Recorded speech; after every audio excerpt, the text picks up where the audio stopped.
paano magpaliit ng tiyan? So, yan ang kadalasan na tanong sa akin ng mga netizen, mga nagko-comment sa akin. At eto na nga, gagawin na natin ang workout na pwedeng pangpaliit ng tiyan. O kung ba ako sakali, mag-diet ka, magkaroon ka pa ng abs. So, eto ang first workout natin, tinatawag ko na crunches. Okay?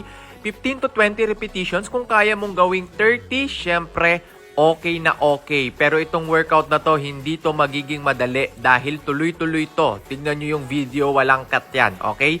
Pahinga ng 5 to 10 seconds, then punta ulit sa next workout. Ito ang tinatawag na alternate crunches. Okay? Alternate crunches. Kung kanina sabay, ito alternate naman. Para kang naglalakad pero ginagamit mo ang iyong tiyan. Okay? Yan, liliit na talaga ang tiyan mo. Pag ginagawa mo tong workout na to, 3 to 4 times a week. Okay? Pwede mo rin gawing araw-araw pero masakit yan. Tingnan mo itsura ko dyan. Napasakit nun, ha? Pero ayan, pahinga ulit ng 5 to 10 seconds. Then, magpo-proceed na tayo sa third workout. Guys, tuloy-tuloy to, ha? Walang pahinga. Yun lang ang pinakapahinga natin. Okay? So, sa mga beginner, pwede nyong gawin to. Ayan, ilalagay mo lang yung kamay mo para medyo may balanse ka ng kaunti.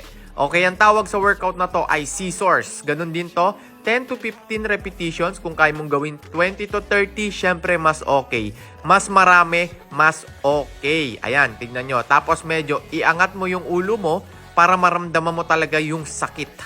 Ayan, tignan nyo, walang pahinga yan, ha. Tuloy-tuloy yan, walang cut yan. Okay, after nyan, pahinga ng 10 seconds, then yan, up. Ang tawag dito ay abutin mo ang tuhod mo. Okay, nakikita nyo, inaabot ko yung tuhod ko. So, ang target area naman nito sa upper abs natin. Okay, sa may bandang ilalim ng chest. Upper abs, okay? Ayan. Tapos, 10 to 15 repetitions. Siyempre, damihan nyo, okay?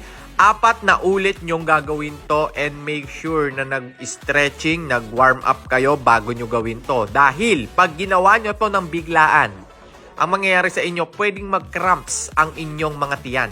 Okay? Magka-cramps yan kasi mabibigla. So, dapat medyo warm up na kayo dito. Okay. Ano bang warm up na pwedeng gawin? Pwede rin yung gawin yan, pero ontian nyo lang yung repetitions muna.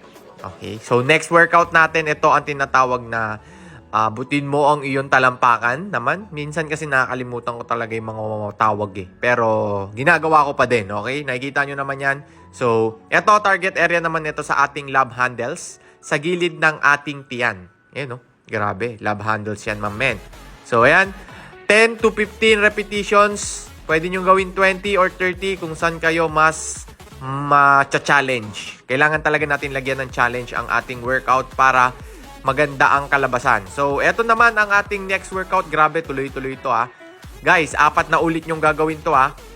Ito ang tinatawag na lying crunches. Hindi, lying leg raise pala. Lying leg raise. Okay? So, yan. Lying leg raise yan. 10 to 15 repetitions. Kung kaya mong gawin 20 to 30, syempre mas okay. Target area nito sa lower abs naman natin. Okay? Kung medyo lumalaki yung lower nyo, medyo lumalawlaw ang inyong mga tiyan, pwede nyong gawin to. And yan, after nyo magawa yung mga set na yon,